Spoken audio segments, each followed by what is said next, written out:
m'appelle Marguerite de Cauzan, j'ai 25 ans et j'exerce en tant qu'avocat au sein du cabinet Simmons & Simmons. Le cabinet est une structure qui a été créée il y a plus d'un siècle en Grande-Bretagne et qui existe à Paris depuis maintenant plus de 20 ans et qui compte plus d'une vingtaine de bureaux dans le monde en tout. J'exerce à la fois en contentieux et en conseil pour des clients spécifiques qui sont les laboratoires pharmaceutiques. Alors en contentieux, ça signifie les assister sur toutes les problématiques auprès des tribunaux, et notamment plaider pour leur compte. Et conseil, ça veut dire les assister au quotidien sur des problématiques juridiques qui les concernent.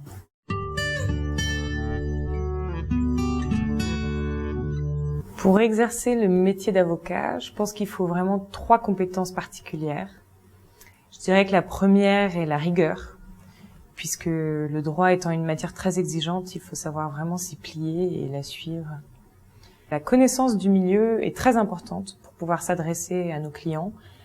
Par exemple, s'adresser à des laboratoires pharmaceutiques suppose de vraiment bien connaître tout ce qui est leurs problématiques juridiques, scientifiques, économiques, etc. Et enfin, à mon sens, une dernière qualité vraiment importante serait la réactivité, puisque c'est un métier où, heureusement ou malheureusement, on est confronté à des situations surprenantes et très changeantes assez souvent. Et par exemple, il m'est arrivé la semaine dernière de pas savoir du jour au lendemain si j'allais plaider à Nice ou pas. Donc il faut s'adapter à ce genre de situation.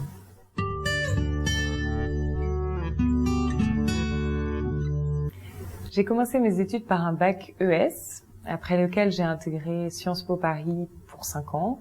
Les 3 premières années étant vraiment très générales sur tous les sujets politiques, économiques, etc. Et en revanche, les 2 dernières années beaucoup plus centrées sur le droit, au sein de l'école de droit. Et en sortant de Sciences Po, je me suis donc rendu compte que j'avais envie de continuer à faire du droit. Ce que j'ai fait à Paris 5. Donc j'ai intégré le master du professeur Anne Laude en droit des industries des produits de santé. Et en parallèle, je faisais l'école du barreau, ce qui m'a permis de devenir avocate à la fin de ce cursus. J'ai également effectué des stages dans le cadre de ces études. Alors 2 premiers stages dans des cabinets d'avocats, droit des affaires. Et ensuite, j'ai effectué quelques stages à la fois dans des tribunaux, à l'Assemblée nationale auprès d'un député, et enfin dans une université américaine pour faire de la recherche en droit. J'ai particulièrement apprécié ma formation à Paris Descartes pour 3 points. Le premier, c'est que les professeurs que nous avons eus au sein de l'université elle-même étaient, à mon avis, très bons et très reconnus dans leur matière. Donc, nous avons eu des cours de très bonne qualité. Le deuxième point, c'est que les intervenants extérieurs, qui eux aussi étaient nos professeurs à Paris Descartes, étaient très intéressants parce que finalement, ils travaillent tous les jours dans leur domaine et ils nous délivrent un enseignement à ce propos. Donc, on a eu des juristes d'entreprise qui exercent au sein de laboratoires, des avocats et des fonctionnaires qui exercent dans des institutions publiques, qui chacun nous ont donné une vision nouvelle du milieu. Et enfin, je pense qu'il y a un troisième point intéressant à souligner, c'est que je me suis rendu compte en intégrant ce master qu'il y avait d'autres élèves qui étaient intéressés par les mêmes problématiques de droit de la santé que moi. Et finalement, ça a créé une sorte d'émulation intellectuelle très intéressante.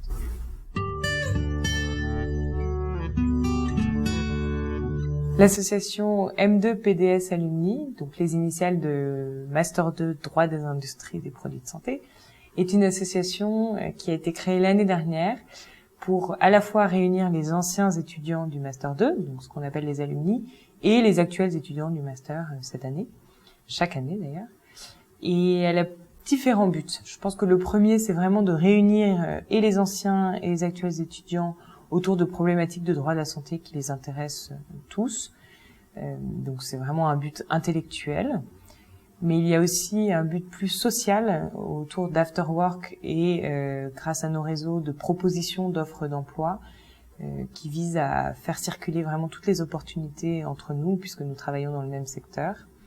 Et enfin, je pense que l'association a un but vraiment plus général de faire parler du Master 2 à la fois auprès des étudiants qui s'y intéresseraient, auprès des recruteurs, auprès de potentiels professeurs, etc.